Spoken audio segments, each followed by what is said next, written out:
KUWJ-യുടെ ദില്ലി ഘടകത്തിൻ്റെ പ്രവർത്തനോദ്ഘാടനം നിർവഹിച്ചുകൊണ്ട് മുഖ്യമന്ത്രി പിണറായി വിജയൻ സംസാരിക്കുകയായിരുന്നു. മൂലധന ശക്തികൾ തീർക്കുന്ന മാധ്യമ സ്വാതന്ത്ര്യത്തെ സ്വാധീനിക്കുകയും ബാധിക്കുകയും ചെയ്യുന്ന തരത്തിൽ രാജ്യത്ത് മാറുന്ന അവസ്ഥ സ്വയമായി ചെയ്യേണ്ട ഒന്നാണ് മാധ്യമപ്രവർത്തനം, അല്ലെങ്കിൽ അത് ഒരാളുടെ പ്രേരണയിൽ രൂപപ്പെടുത്തേണ്ട ഒന്നല്ല. മാത്രമല്ല, മാധ്യമപ്രവർത്തനം എന്നത് ഒരു സാംസ്കാരിക പ്രവൃത്തി കൂടിയാണ്. അതിന് സ്വയം നിലനിൽപ്പില്ല.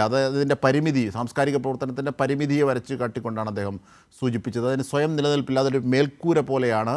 വ്യക്തിക്കും അല്ലെങ്കിൽ ഏതെങ്കിലും ഒരു രൂപത്തിനും ഒറ്റയ്ക്ക് അവിടെ നിലനിൽക്കാനാകില്ല. അതിനടിത്തറയാകേണ്ടത് മതേതരത്വവും നാടിൻ്റെ സംവിധാനങ്ങളുമൊക്കെയാണ്. മൂലധന ശക്തികൾ എങ്ങനെയാണ് മാധ്യമപ്രവർത്തനത്തെ ബാധിക്കുന്നത്? തദ്ദേശീയമായി രൂപപ്പെട്ട അതിൻ്റെ സൗന്ദര്യങ്ങളെപ്പോലും കെടുത്തിക്കളയുന്ന, അവകാശങ്ങളെപ്പോലും കെടുത്തിക്കളയുന്ന തരത്തിലേക്ക് മൂലധന ശക്തികളുടെ ഇടപെടൽ ഉണ്ടാകുന്നു എന്നുള്ളതാണ്.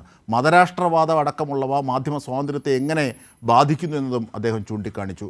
161-ാം സ്ഥാനത്തേക്ക് മാധ്യമ സ്വാതന്ത്ര്യം കൂപ്പുകുത്തുന്നു ലോകത്ത്. 172-ാം സ്ഥാനത്തേക്ക് ആണ് ഇന്ത്യ, അതായത് മാധ്യമപ്രവർത്തകരുടെ സുരക്ഷ പരിഗണിക്കുന്നതിൽ പോകുന്നത്. അപ്പോൾ ഇങ്ങനെ സമകാലിക ഇന്ത്യ നേരിടുന്ന വിഷയങ്ങളെയൊക്കെയാണ് മാധ്യമപ്രവർത്തനത്തിൻ്റെ പശ്ചാത്തലത്തിൽ അദ്ദേഹം കോറിയിട്ടത്. സിബി ജോസഫ് ഞങ്ങളുടെ പ്രതിനിധി ചേരുന്നു. സിബി, എന്തൊക്കെയാണ് മുഖ്യമന്ത്രി സൂചിപ്പിച്ചത്?